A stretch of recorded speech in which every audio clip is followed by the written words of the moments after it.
Okay, so God has solved the problem.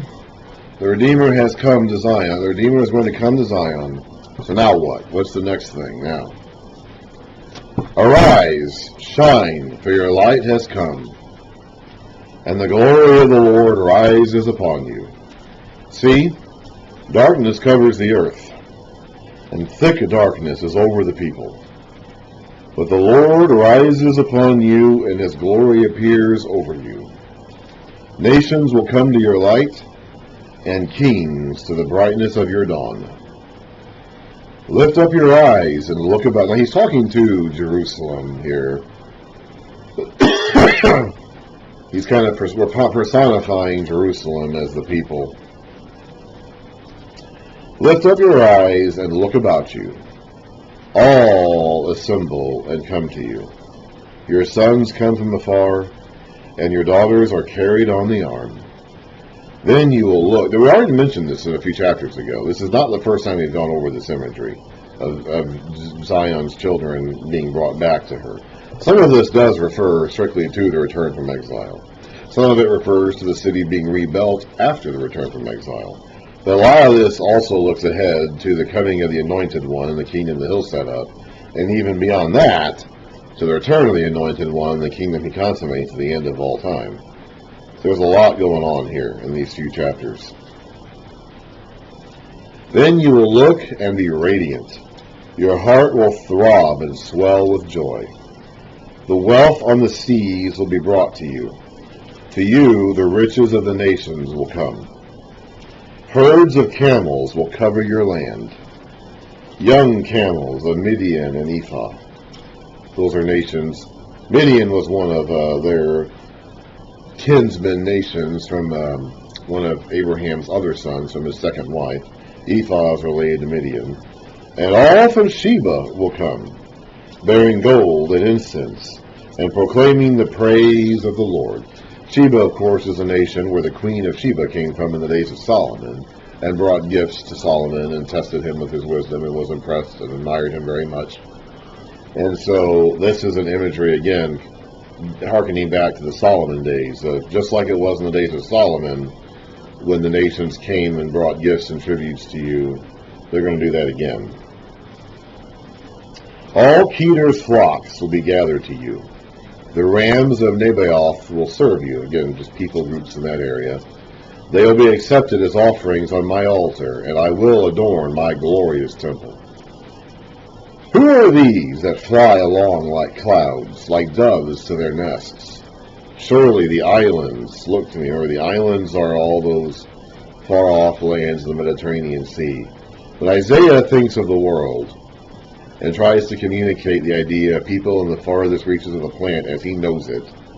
He can't think of anything more distant than the islands of the Mediterranean Sea. Like to him, that's the most farthest flung places out there. So that's what he's referring to when he says islands. It's as far out there as you can imagine. O Israelites from the mid first millennium BC.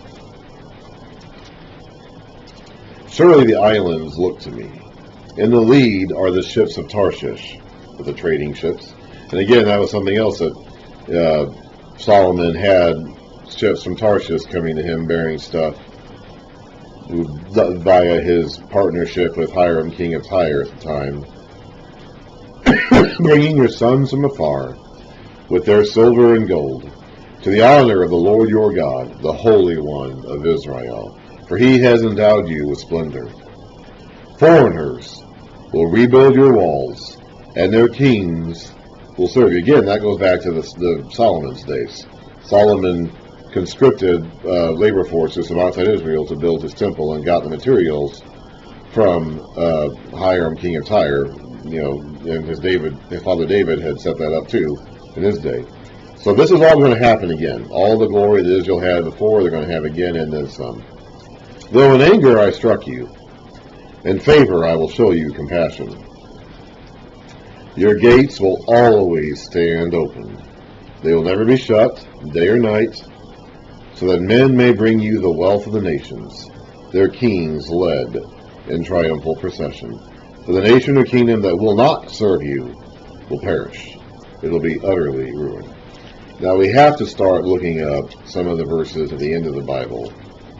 There's going to be a very clear parallel between this city and the city that's described at the end of the Bible in Revelation 21 and 22. I'm not going to necessarily read this whole section straight through. In Revelation 20 through 22, particularly in 21 and 22, we do get a glimpse of the kingdom that is still to come. The Messiah came and initiated the kingdom on earth in a spiritual sense, and he is going to come again and consummate the kingdom in a physical sense. We read about the resurrection of the dead in chapter 20.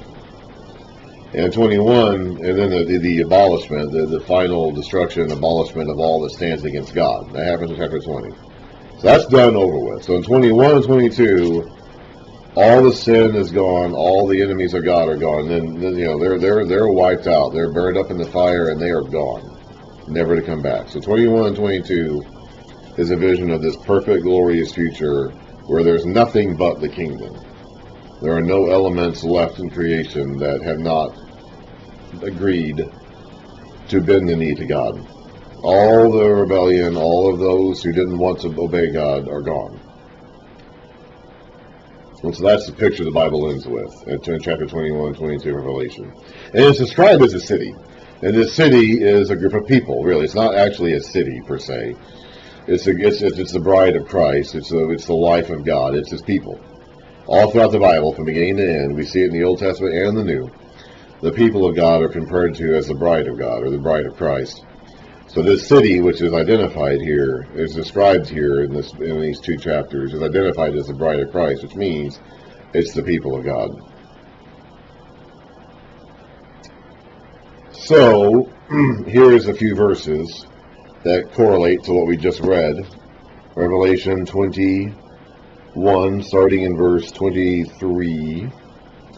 The city does not need the sun or the moon to shine on it, for the glory of God gives it light, and the Lamb is its lamp. The nations will walk by its light, and the kings of the earth will bring their splendor into it. On no day will its gates ever be shut, for there will be no night there. The glory and honor of the nations will be brought into it. Nothing impure will ever enter it, nor will anyone who does what is shameful or deceitful, and only those whose names are written in the Lamb's book of life. So the writer of Revelation is connecting his city, his vision of the future, of what the world will be like, what the people of God will live like, after all rebellion is done and done away with, and there is nothing left that does not obey God. And he's connecting it here to this imagery that Isaiah had of this future kingdom. So we know that this, at least part of this imagery here in Isaiah, is not fulfilled in the return from exile, or the rebuilding of the temple after the return from exile, or even in the establishment of the Messiah's kingdom in the days of Christ and in the church, because Revelation takes place after that. The end of Revelation takes place after that.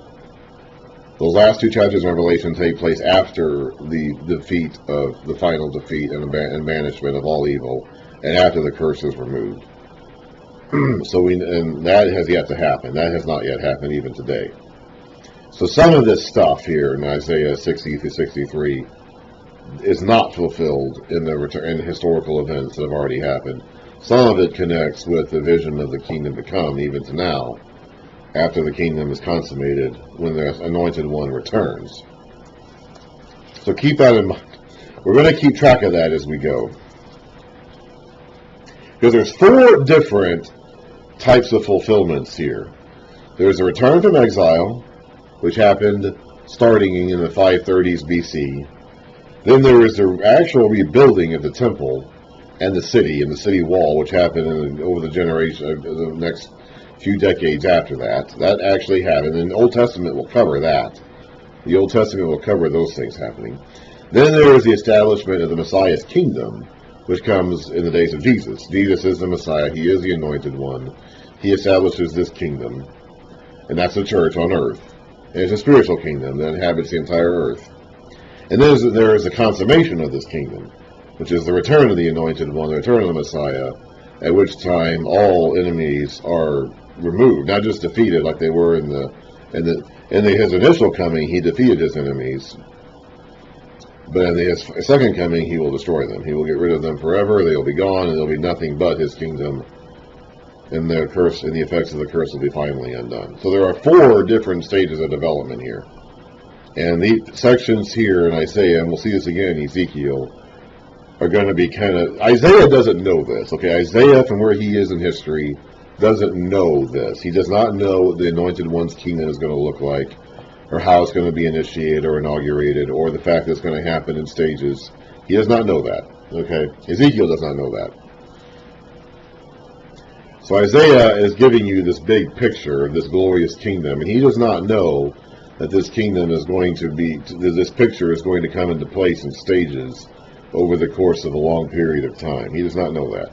So we have to, but we do know that. We have the rest of the Bible. We have the stuff that comes after Isaiah. And so we need to take that stuff to understand what Isaiah himself is saying here, which he himself didn't understand. As you read earlier, Jesus himself says that the prophets who spoke in the past longed to know what they were talking about. Okay, it's like they wanted to know what they were talking about. These messages they were given from God, these visions they had, they were told to communicate to the people. They didn't know what they meant either. And they wanted to know. They didn't get a chance to know it in their lifetimes. But we can get that information today from the message that Jesus spoke and the message the apostles preached afterwards. So we know now that Isaiah is talking about a kingdom that will be initiated in stages, some of which have historical fulfillment in history, and some of which really are going to, and some of which have spiritual fulfillment. Okay, the Messiah's kingdom exists on earth today, but not in the physical form that we would like for it to be. Okay, it's a spiritual kingdom that exists on earth today, but it will be consummated and become a physical kingdom at the end of time. Okay, so there are at least 4 different phases of fulfillment of these prophecies, and Isaiah doesn't know the difference between these. So he's not distinguishing between these different phases of fulfillment. That's a task that's left to us, based on what we get from the New Testament. Okay, so let's go back up to verse 10 and read chapter 60, verse 10. Foreigners will rebuild your walls, and their kings will serve you. Though in anger I struck you, in favor I will show you compassion. Your gates will always stand open. They will never be shut, night or day, so that men may bring you the wealth of the nations, their kings led in triumphal procession. For the nation or kingdom that will not serve you will perish. It will be utterly ruined. The glory of Lebanon will come to you, the pine, the fir, and the cypress together, to adorn the place of my sanctuary, and I will glorify the place of my feet, his footstool. Now remember, this is what they made the first temple out of. They made the first temple and the first palace out of cedar from Lebanon, wood from Lebanon. The sons of your oppressors will come bowing before you. The oppressors themselves, of course, are dead, but their sons will come bowing before you.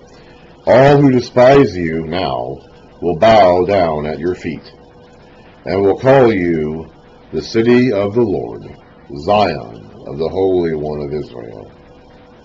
Although you have been forsaken and hated, with no one traveling through, I will make you the everlasting pride and the joy of all generations. You will drink the milk of nations, and be nursed at royal breasts. Then you will know that I, the Lord and your Savior, your Redeemer, the mighty one of Jacob. Instead of bronze, I will bring you gold, and silver in place of iron. Instead of wood, I will bring you bronze, and iron in place of stone. So everything is going to be valuable.